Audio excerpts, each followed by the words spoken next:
Daandiin Matammaa baqattoota biratti maqaa beekamaadha. Matammaan magaalaa xiqqoo naannoo Amaaraa keessatti argamtu kan ulaa seensaa fi bahinsaa taate kun akka xiqqeenya ishee miti. Maqaan ishee guddaadha. Magaalaa daangaarraa waan taateef sadarkaa UN dhaabbata mootummoota gamtoomaniitti beekamaadha. Baqataan Oromiyaa fi bakkoota kaanirraa Sudaan deemuu barbaadu karaa mijataa inni qabu karaa kanaadha. Hararge lixaa aanaa mi'eessorraa ka'anii magaalaa afaan Amaaraa qofa dubbattu Matammaa keessa darbuun ulfaataadha. Alawiyyaa Kadirittis kun ulfaateera. Afaan Amaaraa oomaallee hin beektu. Garuu naannoo Amaaraa keessa qaxxaamurtee jiruu biyya ormaaf of kaadhimteetti. Mi'eessorraa kaatee Adaamaa seentee achirraa Finfinnee deemtee konkolaataa uummataatiin Gondor seentee achirraa Matammaa deemuun dirqama. Matammaatti daldalaa gara Sudaanitti ishee ceesisu waliin wal argu waan ta'eef magaalaa sana qubattee haala mijeeffachuu qabdi. Akka carraa ta'ee konkolaataa keessatti baqattuu akka ishee tokko kan magaalaa Asallaarraa kaate waliin wal argan. Mucayyoon Asallaa sun afaan Amaaraa ni beekti. Ishee waliin waan jirtuuf waan isheen nyaattu nyaattee akkuma isheen taatee magaalaa sana keessa darbuu murteeffatte. Garuu magaalaa sanatti waan hamaan ishee mudate. Hoteela bakka ciisichaaf qabatan keessatti sagantaa sirbaatu jira. Namni ni dhuga, ni macha'a. Alawiyyaan amantiin ishee Islaama waan ta'eef silaa bakka mana dhugaatii fi sirbi jiru buluu hin feetu ture. Keessa magaalichaa waan hin beekneef filannoo biraa hin qabdu. Mucayyoo Asallaa sanatti amantee waliin galgala sana dabarsuu qabu. Halkan walakkaa garuu waan isheen hin eegnetu ta'e. Kottu deemnee warra sirbu kana ilaallee yeroo keenya dabarfannaa kan jedhe Immaabeet ture. Immaabeet mucayyoo Asallaa sana. Alawiyyaanis fala biraa waan hin qabneef waliin deemuu filatte. Immaabeet magaalaa Asallaarraa waan dhufteef aga tokko nama magaalaa hubatudha. Alawiyyaan yoo yaada Immaabeet kana diddee akka waan baadiyyummaa ta'etti akka hin hubatamne sodaatte. Bakka sirbi sirbamu deeman. Iskittaa fi sirboonni ammayyaa dabaree sirbamu. Mana sana keessaa ifaan dhaamee jira. Ifa diimlaayitii kan sammuu namaa jeequ. Haala manicha keessaa hubachuuf nama rakkisutu jira. Shamarran uffata gabaabaa aga qaama saalaa isaanii mul'isu kan harmi isaanii bakkeetti mul'atu dhiirota waliin yeroo wal dhungachaa hoteela keessatti waliin sirban arguun Alawiyyaaf kan jalqabaati. Baay'ee ajaa'ibsiifatte. Al tokko ta'ee mana sana keessatti ta'u ilaaluu dadhabdee ija ishee qabatti. Immaabeet biiraa yommuu ajajattu daraan rifatte. Ofii ishee garuu dhugaatii lallaafaa ajajattee kookaa qabattee teessi. Haalli manichaa baay'ee o'eera.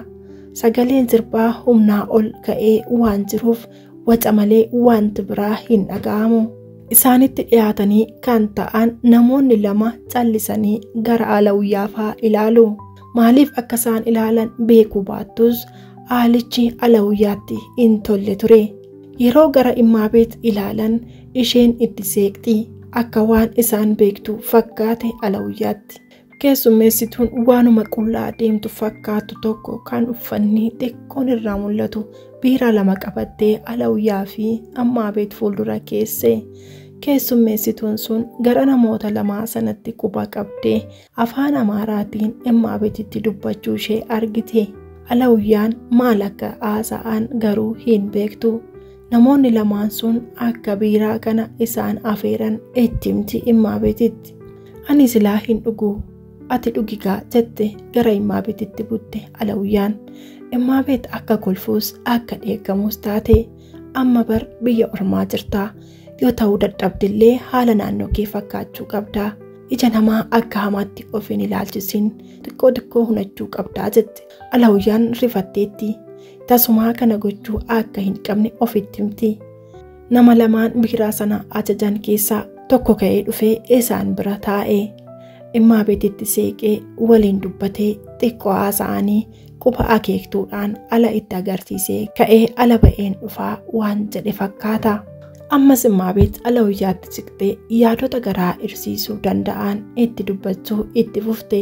Magaalaan kun magaalaa daangaa biyyaarra jirudha. bor asii kaanee sodaan seennaa. Arra akkuma ta'etti haala naannoo fakkaannee bullee darbinaa. Biiraa kana suutuma fudhadhu. Yoo akkas gochuu baannee keessummaa ta'uun keenya ni beekama. Poolisiin nu qabee gara Finfinneetti nu deebisuu mala waan ta'eef deemsi keenya gufachuu danda'a jette ija laaftee itti dubbatte. Alawiyyaan gara qe'eetti deebi'uu hin barbaaddu. Haati ishee irraa duuteetti. Abbaan ishee dubartii kan biraa fuudhe. Dubartiin abbaa ishee fuudhe kun yeroo hundaa Alawiyyaa dararti. Haadha ormaatti garaa bal'attee jiraachuu hin dandeenye. Yeroo abbaan ishee hojiif gara jiroo deemee achi bubbulu haati ormaa kun nyaata ittiin kennitu. Hojii humnaa olii hojjechiifti. Barumsa itti fuftee barachuu hin dandeenye. Obboleessi ishee quxisuunis haadha ormaa kanaan dararama. Innis barumsa dhabeera. Daba haadha ormaa kana abbaa isaaniitti yommuu himatan haaree ishee rukutuu fi jeequmsa malee waan biraa gochuu hin danda'u. Jireenyi abbaa isaanii akka hin jeeqamne waan barbaadduuf Alawiyyaan biyya alaa deemtee hojjettee ofis jiraachiftee obboleessa ishees gargaaruu barbaaddi. Ollaa isaaniitii kan Saudi Arabiyaa deemte maatii isheef magaalaatti mana ijaarte isaan gargaartu tokko jirti. Alawiyyaan akkuma ishee kanatti biyyaa baatee obboleessa ishee gargaartee akka baratu gochuu hojjettee magaalaatti mana ijaartee achi deebitee keessa jiraachuu barbaaddi. Kan qalbii ishee qabatee jiru kana waan ta'eef gara qe'eetti deebi'uun isheef du'aadha.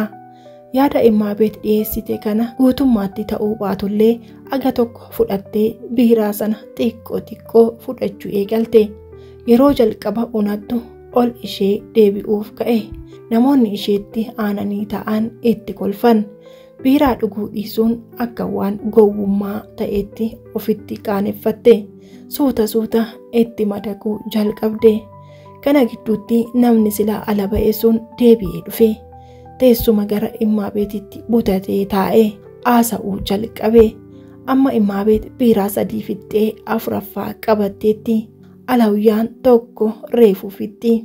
Namichi afaan Amaaraa haasa'u kan Imaabeet bira taa'u sun ittuma siquu jalqabeera.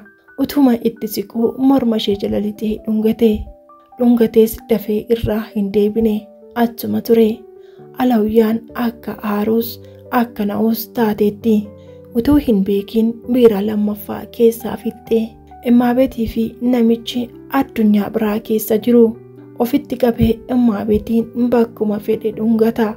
Utuma wal sukkuumanii hidhii isaaniin walitti deemuu eegalan akka waan maagneetiin walitti harkisuu iji Imaabeet laafeera. Of qabuu dadhabdeetti. Hidhiin isaanii erga wal kiyyeessee daqiiqonni lakkaa'amaniiru. Namichi uffata Imaabeet irraa baasuu qofatu hafe.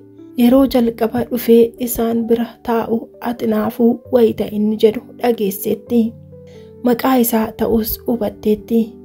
Atinaafuu fi Imaabeet qaama isaanii malee isaan addunyaa kan biraa keessa burraaqaa jiru.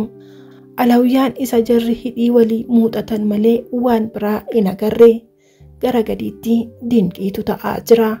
Harki isaa kofa Imaabeet gidduu jira. Innis harkasaa sosochoosa. Isheenis waliin sochooti. Kofti ishee addaan saaqameera. Isheenis harkaan kofa isaa gidduu jirti. Teessumni isaanis inuma raafama. Alawiyyaan kana ilaalutti saalfattee yommuu irraa galagalte gara biraa ilaaltu kan sana caalutu jira. Inni kaan dhaabatee rukuttaa muuziqaa waliin wal keessa gaggalee ba'a. Dhaabbatee wal sukkuumaa. Inni taa'uuf dukkanaa fi wacaan da'atee addunyaa biraa keessa jira. Abjuu keessa waan jirtu itti fakkaateera. Biiraa 3ffaan dhumeera. Isheen utuu hin beekin dhugaa jirti. Amma biiraa sanatti of gatteetti. Miirri ishee oo'uu eegaleera.